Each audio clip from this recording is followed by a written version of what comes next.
Alors là, chapeau. Letto. Un podcast audio et vidéo de et avec Philippe Chapeau. Alors là, chapeau.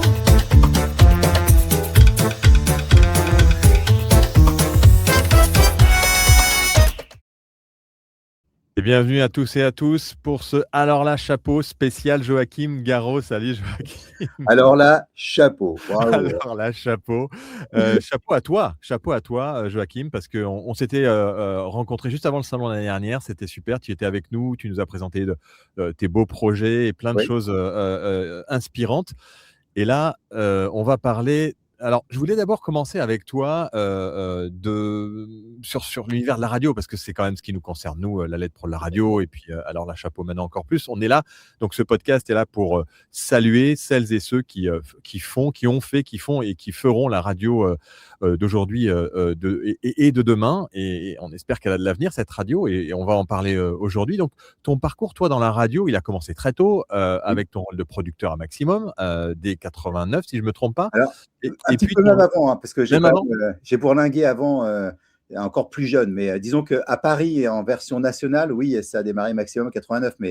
Mais je vais te montrer quelques photos. Je suis beaucoup plus jeune que ça, qui sont dans le livre dont on va parler. Tu vas voir. Alors, très bien, justement. Après, tu étais dans l'univers du podcast avec The Mix, qui est reconnu comme l'un des premiers du genre en France. Référence 0001, Apple.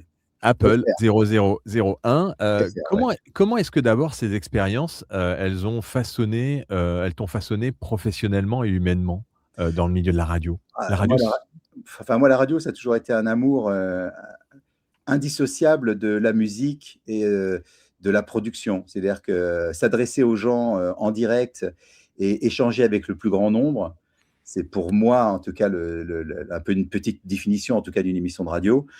C'est quelque chose qui fait vraiment partie de mon ADN, en tout cas, je sais pas, de créateur, de producteur, de musicien et d'artistes aussi, tu vois, un peu.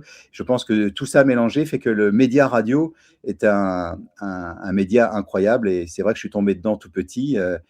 J'ai commencé avec des radios pirates, et même une radio dans mon lycée, tu vois, qui émettait juste durant l'heure des cantines, donc juste à midi, tu vois, ouais. et, avec un petit émetteur bricolé en faisant les cours d'électronique, un peu comme toutes les personnes qui ont démarré un peu à cette époque, je dirais. Donc oui, c'est fait vraiment partie de quelque chose d'important dans ma vie, quoi, la radio. Alors, tu disais que tu avais démarré dans les radios pirates, donc c'était avant les années 80, c'était ça? Non, c'était durant les années 80. Je suis Durant les années 80, pas si d'accord. vieux que ça, hein, je te rassure.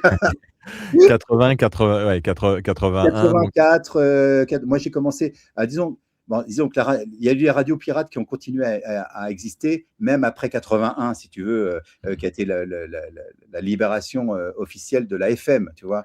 oui. Mais moi, si tu veux, avant d'avoir une fréquence qui soit associative, une fréquence A ou une commerciale C, travailler si tu veux, on avait quand même des radios qu'on bidouillait nous-mêmes, qu'on appelait des radios pirates. Ouais, d'accord. Alors, tu viens donc de sortir un livre, enfin, qui va paraître en Oui. février, donc il n'est pas encore, Le 7 février, voilà. il est sous presse, donc Ouais. ils sont en train de tout imprimer tout chaudement. I Love My Digi Life. Ouais. Ça revient sur l'histoire de The Mix, qui a fêté ses 20 ans en 2025, et puis plein d'autres choses. Alors, décris-nous un peu ce Ouais, petit je projet. vais te l'écrire. Alors, Ouais. j'ai décidé de faire un livre autobiographique qui justement raconte un peu mes histoires d'amour avec la radio, avec l'évolution du métier de DJ. La chance aussi que j'ai d'avoir plusieurs casquettes, qui est un peu compositeur pour des albums pour David Guetta, ou produire des festivals de musique électronique. J'ai décidé de réunir un peu toutes mes passions au sein d'un livre autobiographique qui, au final, maintenant fait 528 pages, et que j'ai voulu comme un livre interactif, parce que j'ai une maladie, il faut que je te le dise. Je suis archiviste. J'ai une maladie. Je ne jette rien, tu Il vois. n'y en a pas beaucoup Et d'archivistes, hein. donc, J'en du connais coup, une qui est à La Rochelle, mais toi, tu es donc le deuxième voilà. archiviste que j'identifie. Voilà. Donc, comme j'avais des tonnes de boîtes à chaussures avec des cassettes audio, des SideQuest, des mini DV, des bandes Revox, enfin, en veux-tu, en voilà. Je me suis dit, il faudrait quand même pouvoir transmettre ça à la nouvelle génération, et pour ça, il faut tout digitaliser. Donc, heureusement, j'ai une équipe d'enfer avec Sylvain et Fred qui m'ont digitaliser des heures et des heures d'audio, de vidéo, tout format, d'aller chercher des macOS 8.5 ou 9.2 pour pouvoir relire des anciennes sessions Pro Tools, des trucs de dingue. Bon, bref, donc si tu veux, pour soigner cette maladie d'archiviste, j'ai décidé de partager avec le plus grand nombre. Donc, dans ce livre de 528 pages, il y a plus de 500 QR codes et chaque QR code te permet, avec ton smartphone, d'aller lire une vidéo ou un audio ou quelque chose d'exclusif qui est en lien direct avec la page que tu lis. Donc, ce livre-là balaye 40 ans d'histoire d'amour avec la musique, avec la radio, avec le DJing. Et je suis hyper fier de sortir un beau livre, ce qu'on appelle un peu d'art, parce que c'est un beau format, c'est 30 cm. Tu vois, c'est comme un vinyle. C'est le format d'un vinyle. 528 pages, ça fait presque 5 kilos. Et c'est un bel objet qu'on peut lire et qui permet aussi, grâce au QR code, d'aller faire une expérience un peu prolongée.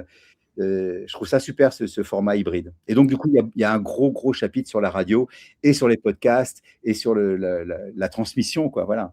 Ouais, la transmission. Alors, tu veux que je te montre ? tu vas montrer. Alors, je montre simplement le site web pour ceux qui sont intéressés là dès maintenant et qui veulent courir, aller l'ajouter à leur panier parce que c'est des précommandes. J'en ai fait que 500. Oui, c'est ça, c'est des précommandes. Il y en a 500, donc on peut encore le commander. Il en reste une centaine à vendre, à précommander.